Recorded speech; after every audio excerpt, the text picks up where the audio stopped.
stabilized. He did tell me that had I been late for another 20 minutes, we'll be talking a different story today.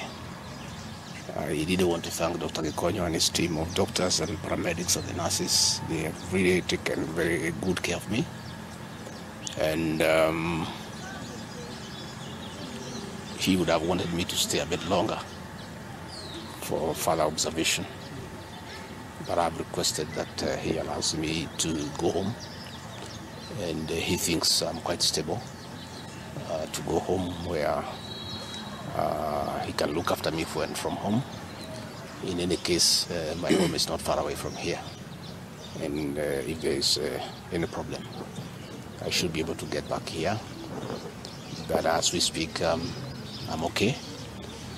A little bit weak, but I feel better. The pain, the intense pain has gone away. What is there is very little pain. It is manageable for a man. A man must be able to withstand some of these small things.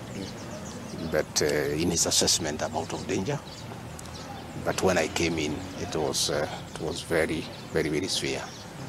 And I want to thank the people of Kenya for their prayers. And I'm sorry, many came to see me. I was not able to see them. The doctor could not allow them because I needed a lot of rest. And I was at a very serious observation by a team of doctors and nurses. And therefore, I was not able to receive visitors. And I want to thank those who took their time to come and visit me.